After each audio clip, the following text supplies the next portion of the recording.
chora, ri, né, no mesmo tempo. E é uma maravilha a gente ver o nosso time de coração, igual tem um Palmeiras no meu coração, na minha vida. Eu até me emociono.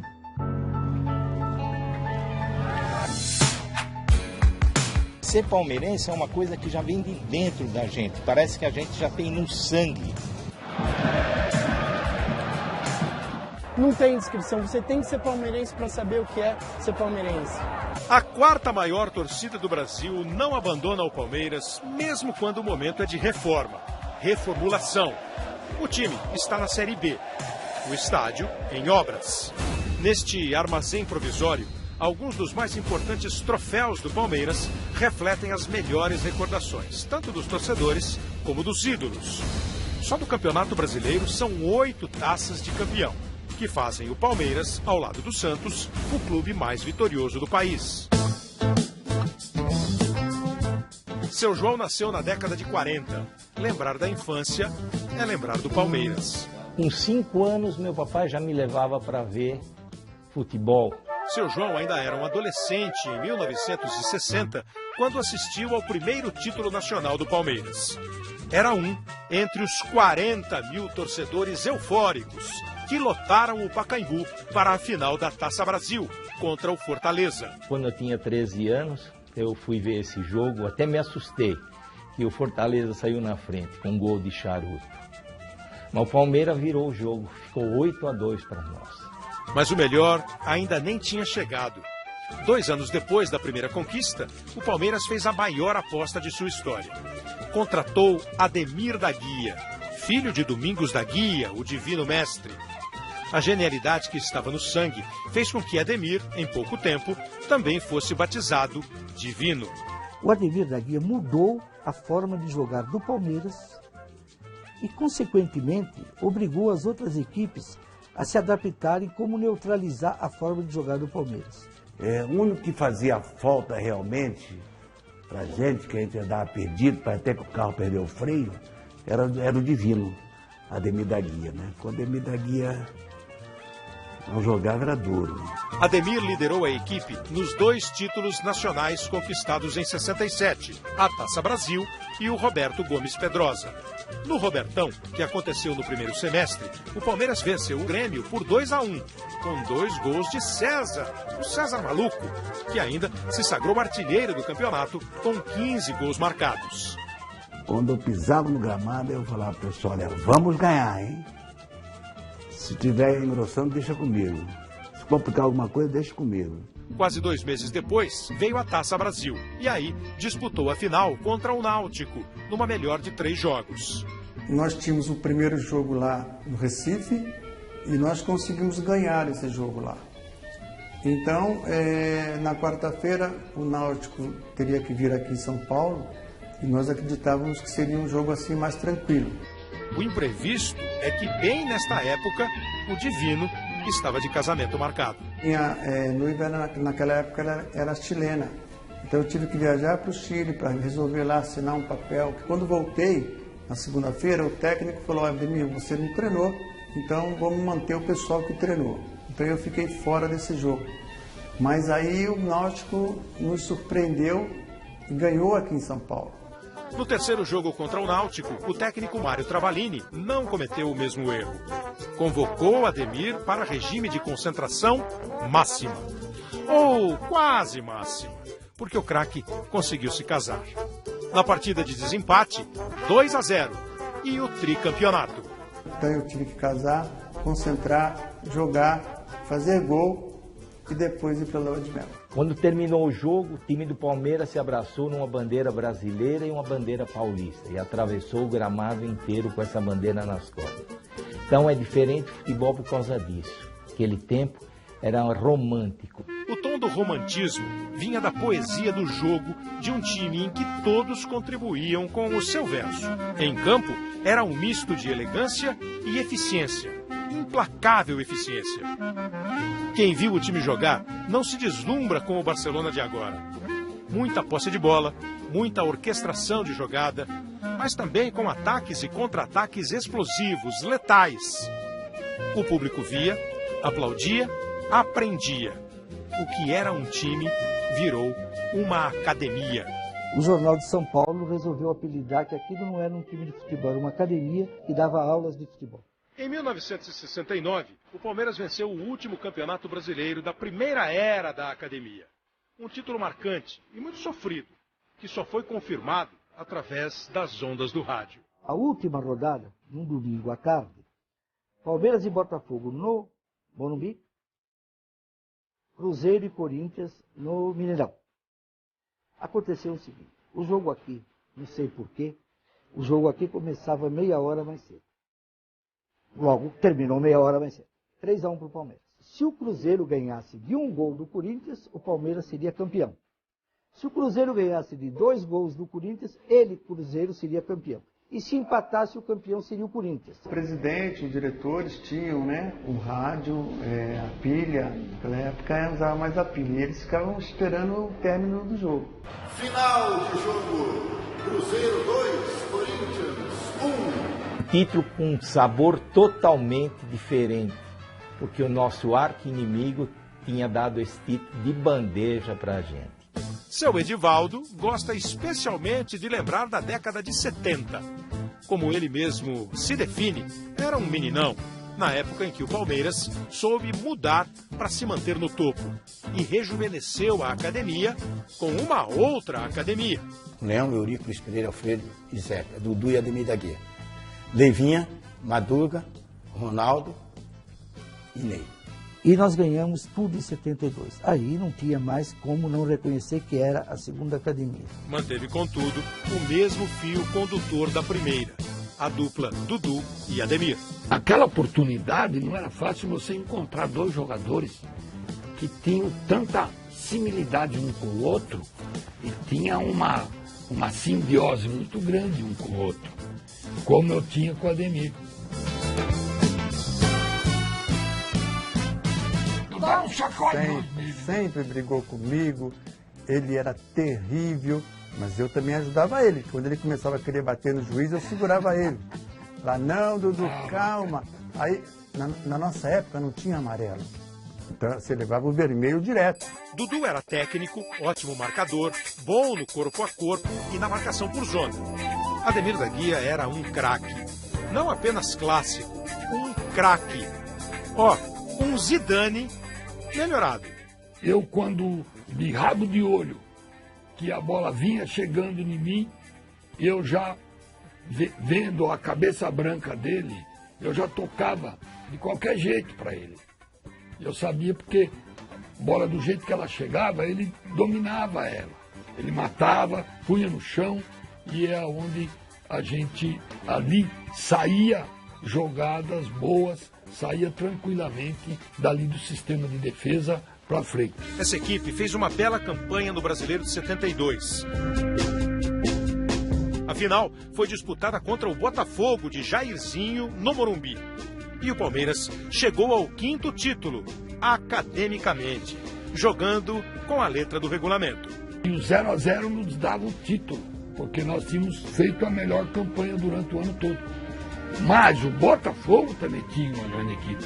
Então chegou um momento que nós entendemos que era importante a gente manter o resultado. O jogo terminou empatado 0-0, merecia terminar assim 2-2, 3-3.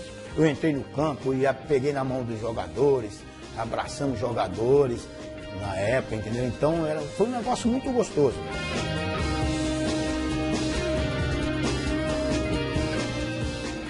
A chamada segunda academia era entrosada, experiente e segura.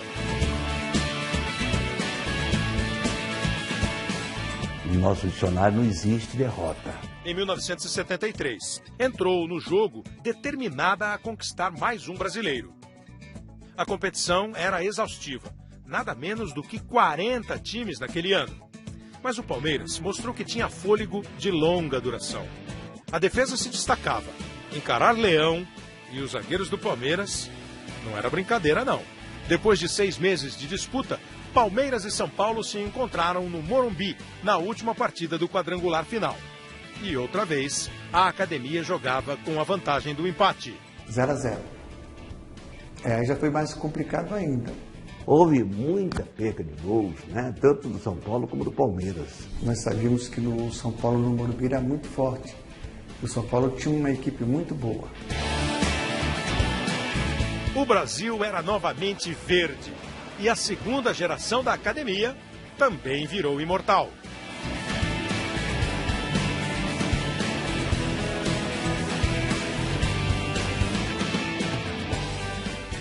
Durante os 20 anos que seguiram, o Palmeiras procurou o título nacional.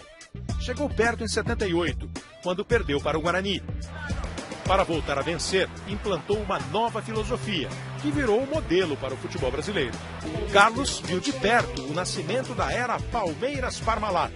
Aquilo deu um sentimento pra gente de somos realmente grandes, estamos aqui, viemos para realmente brigar e ficar. Investimento pesado e um jovem treinador. Cheio de vontade e talento, Vanderlei Luxemburgo chegou da Ponte Preta para encarar uma realidade nova e desafiadora. Aí eu vi o time, perfil do time e falei, esse time aqui não tem como não ser campeão. O time reunia Edmundo, Roberto Carlos, César Sampaio, Mazinho, Edilson, Zinho, Evair. Por que não admitir que o futebol nacional se curvava para a terceira academia? Agora o maior rival era o São Paulo de Tele Santana. E os dois times se enfrentaram num tira-teima, na semifinal do Brasileiro de 1993. E eu me lembro que a primeira partida nós empatamos 1-1 e na segunda partida ganhamos de 2-0 no Morumbi. Eu estava lá com os meus primos, meu irmão, e o Palmeiras ganhou de 2-0, aquele golaço do César Sampaio. Bota na frente, insiste César Sampaio, olha o Zete, olha o gol, olha que golaço! Gol!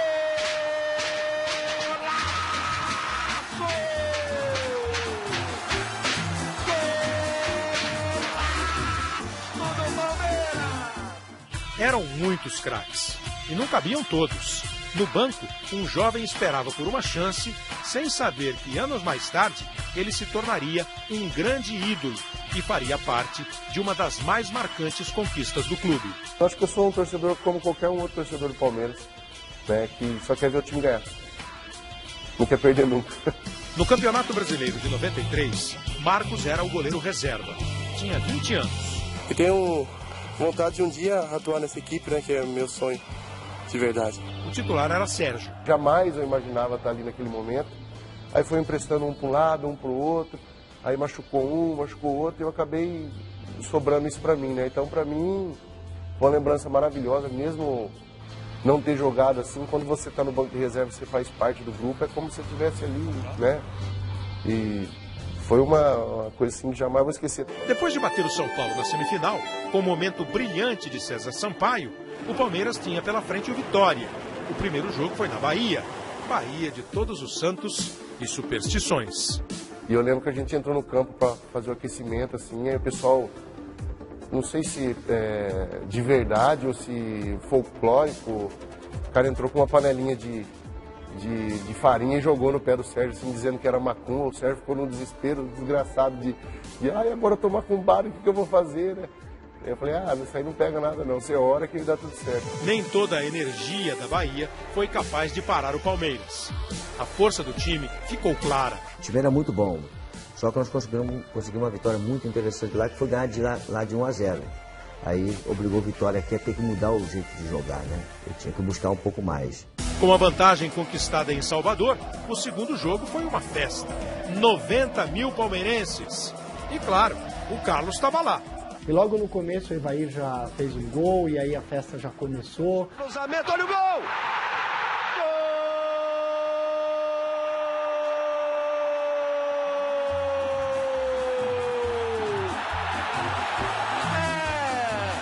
Do Palmeiras!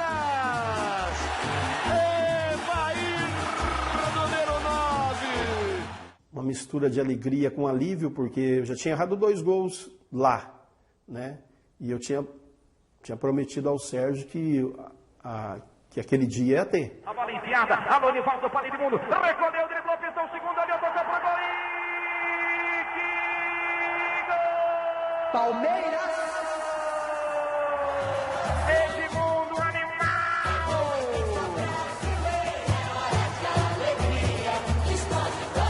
Dominou, driblou, carregou um pouquinho, tocou fácil pro gol! O Edmundo concluiu, o primeiro tempo a gente já saiu de lá com a sensação que íamos ser campeões e de fato fechamos ali aquele ano bem e fomos campeões.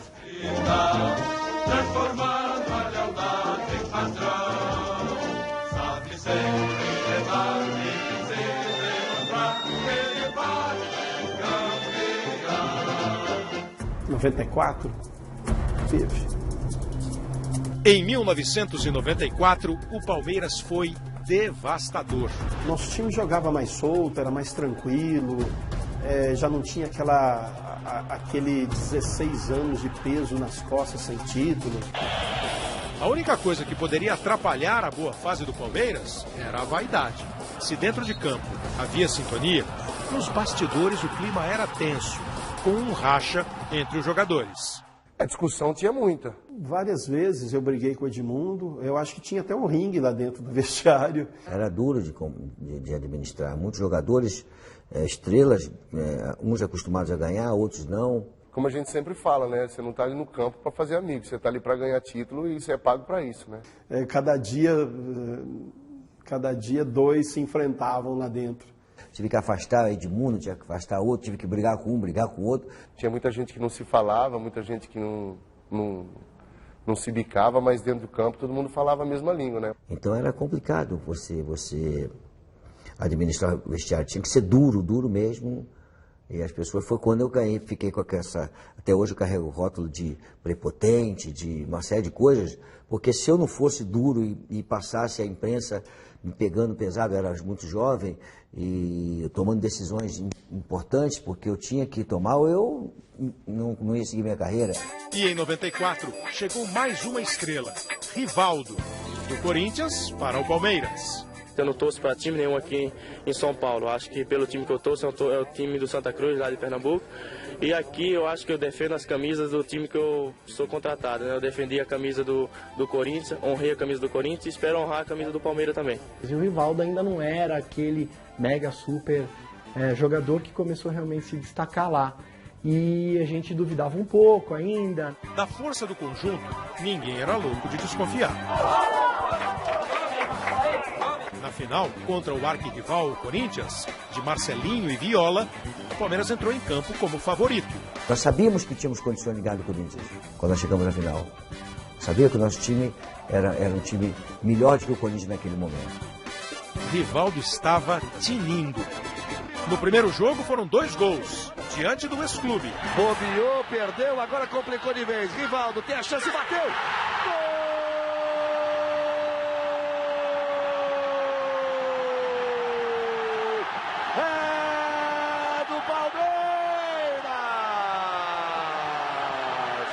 Edmundo ampliou. Aí, olha a chance, perna esquerda, chamou pra dentro, tocou para Edmundo, bateu, gol!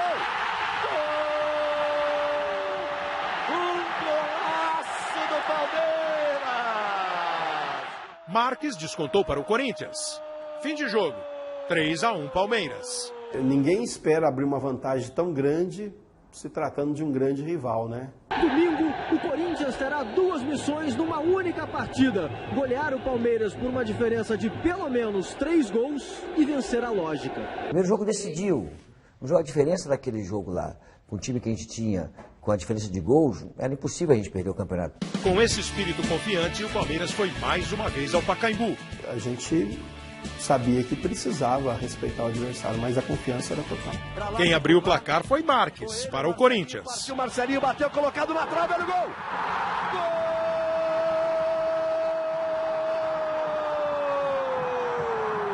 Gol! Jogo quente, quentíssimo.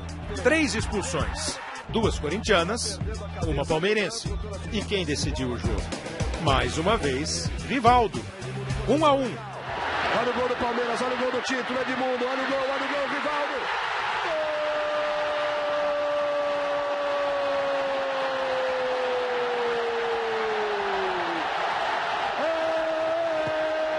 É do Palmeiras!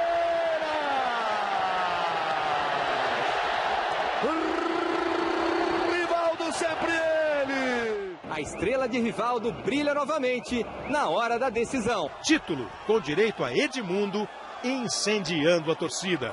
O Papai Noel para dar o título ao Corinthians, ele tem que saber quem ganha a vida com a boca é cantor. Quem ganha a vida jogando futebol O Corinthians é pra gente o time a ser batido, né? Então, toda vez que a gente chega numa final e é contra o Corinthians, realmente é outra sensação, é outra emoção, a vontade de vencer é imensurável. O Palmeiras repetia o feito da academia da década de 70 e conquistava o bicampeonato brasileiro, 1993-1994. Em 2014, ano do centenário, o Palmeiras completará 20 anos do último título brasileiro. A grande sala, que reúne 8 troféus de campeão brasileiro, quer ficar um pouco mais apertada, com a chegada do 9º. O Palmeiras tem duas situações muito importantes no ano que vem: centenário e a inauguração do seu estádio. Então, esse ano a única coisa que o Palmeiras pode fazer bem feito é voltar à Série A. Então, eu acho que às vezes dar um passo para trás para poder aprender a nunca mais repetir os erros é importante. Agora tem que aprender. Eu realmente me dediquei a minha vida, a minha profissão, em benefício do Palmeiras. Eu nunca me preocupei muito com seleção brasileira. Contar a história do Palmeiras no Brasileirão é, portanto, contar vitórias. 1, 2, 3, 4, 5, 6, 7, 8 taças de campeão. Se a conta é grande, o clube é maior ainda. O que esperar da academia? Imortalidade.